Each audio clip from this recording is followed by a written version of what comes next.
নতুন বাংলাদেশের অংশীদারিত্ব বহন করব, দেশের ডেভেলপমেন্ট শুরু করব, দেশ এগিয়ে যাবে আগের চেয়ে অন্যরকম।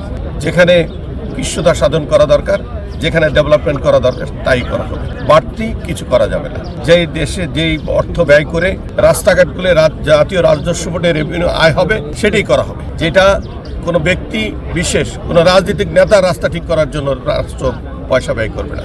সমষ্টিগত মানুষের এলাকা ভিত্তিক ডেভেলপমেন্ট করা হবে, কোনো ব্যক্তি বিশেষের পছন্দের রাস্তা তৈরি হবে না। সেখানে আমরা কৃষ্ণতা সাধন করব এবং সেখানে আমরা রাজস্ব আয় যেখানে সেখানে ব্যয় করা হবে না। প্রত্যেকটা মেগা প্রজেক্টের পিছনে যুক্তি থাকতে হবে কি কারণে এই মেগা প্রজেক্টটা করা দরকার। যদি রাষ্ট্রের এটা ঘাড়ে লোনের বোঝা বসে এবং আয় রেভিনিউ হবে না, সেই দিয়ে রাষ্ট্র কখনো টাকা ব্যয় করবে না। আমরা কমিউনিকেশন শুরু করব, স্বাস্থ্য শুরু করব, আমরা আশা করি আইন শৃঙ্খলা, মাদক এসব নিয়ে আমাদের কাজ করব।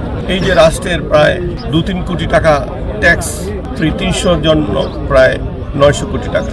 তো এই টাকাটা আমাদের মধ্যে একটা দেশের জন্য এই টাকাটা অনেক উপকার আসবে এবং এই ছোট ছোট করে গুছিয়ে ট্রিলিয়নের রিজার্ভে যাব। আমরা প্রত্যেকটা পয়েন্ট থেকেই আমরা পয়সা গুছানোর চেষ্টা করব, কৃষ্ণতা সাধন করব আমরা। আপনি এটা তো একটা দেখলেন, দেখবেন এক মাসের মধ্যে আরো কি কাটচাট করছেন উনি। আমরা সকলে সাধারণ মানুষ, সাধারণ মানুষের মধ্যেই সাধারণ মানুষ এসে প্রতিনিধিত্ব করবে। সেখানে ভিআইপি এই জিনিসগুলি কাটচাটের মধ্যে আসবে এবং সংসদ সদস্যদের যেই সুযোগ সুবিধাগুলি আছে সেগুলো কাট করবে এবং সবকিছু মিলে এক কাতারের মানুষ করে ফেলবে। আমরা বিশ্বাস করি রাষ্ট্রের অপচয়গুলিকে যদি প্রোটেক্ট করা যায়, রাষ্ট্র 50% এভাবে এগিয়ে যাবে। আর রাষ্ট্রের জন্য কি আনা যায় সেগুলি যদি কৃষ্ণতা সাধন করে আনা হয়, আমি মনে করি সেখান থেকে আরো 50% চলে আসবে।